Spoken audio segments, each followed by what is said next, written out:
Meus queridos alunos, vamos falar sobre os atos privativos do advogado. Esse é um tema importantíssimo para a prova da ordem. Vejam que nós estamos nos preparando para fazer uma prova a fim de obtermos um dos requisitos necessários para sermos advogados. Então temos que ter uma compreensão de todos aqueles atos que apenas e tão somente um inscrito como advogado na OAB pode praticar. Esse assunto, ele vem na lei definido lá no artigo 1º do Estatuto da Ordem dos Advogados do Brasil. E claramente ele diz, são atos privativos do advogado. Primeiro, a postulação geral em juízo, ou seja, o ius postulandi. Depois, no inciso 2º, ele diz a assessoria, consultoria ou direção jurídica. Então percebam que no artigo 1º do Estatuto, 2 incisos abarcam o tema. O primeiro fala do ius postulandi. O que é isso? Postulação geral em juízo. É ir ao fórum, protocolar petições, é o dia a dia forense. Existem atos que são apenas do advogado, com exceções da lei e exceções de uma ação direta de inconstitucionalidade do Supremo Tribunal Federal. A Associação de Magistrados, quando foi editado o Estatuto, lá em 1994, entrou com uma ação direta de inconstitucionalidade no Supremo. E o Supremo acolheu em parte essa ação e criou exceções ao ius postulandi, a postulação geral em juízo. Então vamos lá. Eu, cidadão, preciso, em regra, de um advogado para me defender na justiça. Mas eu posso, vejam bem, eu, cidadão, posso, sozinho, sem um advogado, ir ao juizado especial cível e numa causa cujo valor não seja superior a 20 salários mínimos, eu, por conta própria, sem advogado, faço o meu requerimento e saio da justiça devidamente acolhido por aquele servidor que recebe o meu pleito, protocola e me avisa do dia da audiência de conciliação. Assim funciona, por exemplo, no estado do Rio de Janeiro.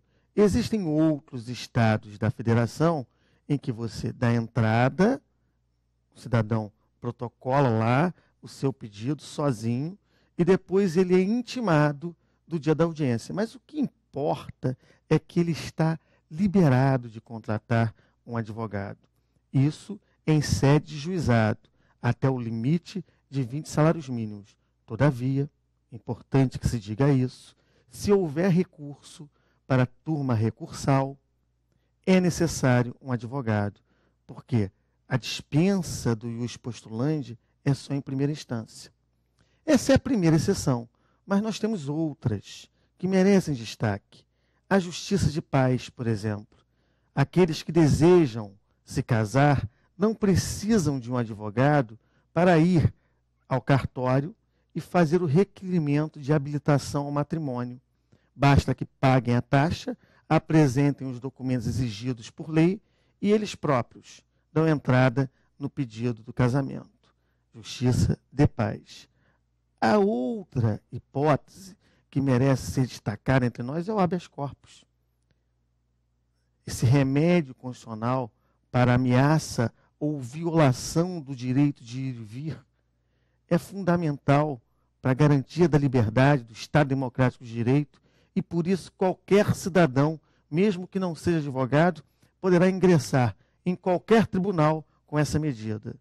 Não precisa nem de pagar custas e nem de procuração do paciente. Olha que coisa interessante que é esse remédio constitucional que dispensa o ius postulandi do advogado. Ainda temos, e não posso deixar de falar com os senhores, a questão da reclamação trabalhista, que desde o início da vigência da CLT, da consolidação das leis do trabalho, permite que o trabalhador sozinho. Chegue a um cartório da Justiça do Trabalho e narre para o serventuário qual é a sua reclamação. E aquilo é levado a termo. E começa, então, uma ação trabalhista, sem a necessidade de advogado. E aquele trabalhador pode, sem advogado, atuar na vara do trabalho, depois em grau de recurso no Tribunal Regional do Trabalho. Importante aqui criar uma observação. Ele atua na vara, em primeira instância, ele atua no Tribunal Regional do Trabalho, mas ele não pode atuar no Tribunal Superior do Trabalho em Brasília. Por quê? Tem uma súmula 421 do TST que proíbe que o trabalhador, por si só, postule na sede do Tribunal Superior do Trabalho. Lá é necessário um advogado. E, meus queridos, ainda tenho que dizer a vocês que aqueles atos que são levados a registro ou as alterações que também são levadas a registro no que diz respeito às pessoas jurídicas de direito privado, necessitam sempre da assinatura, da firma, do visto do advogado. Vou melhorar para os senhores. Se querem criar uma associação de moradores de João Pessoa, na Paraíba, é necessário pegar o estatuto que cria a associação e levar a registro, no Registro Civil de Pessoas Jurídicas.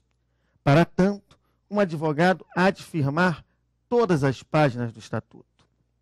Agora, se dois jovens empreendedores desejarem abrir uma pousada próximo dos Lençóis Maranhenses, eles também precisarão criar um contrato social e deverão levar esse contrato social a registro na junta comercial.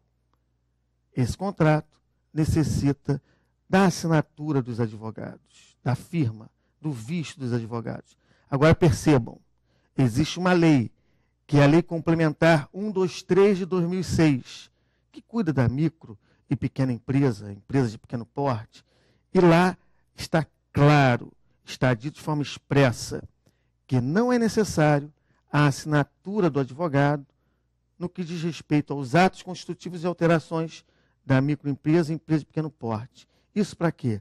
Para facilitar que o empreendedor, para facilitar que o empresário legalize a sua firma, que saia da informalidade e entre na economia de forma formal. Isso é importante para o Estado. Então, o Estado facilita esse acesso à economia formal, dispensando aí a assinatura do advogado.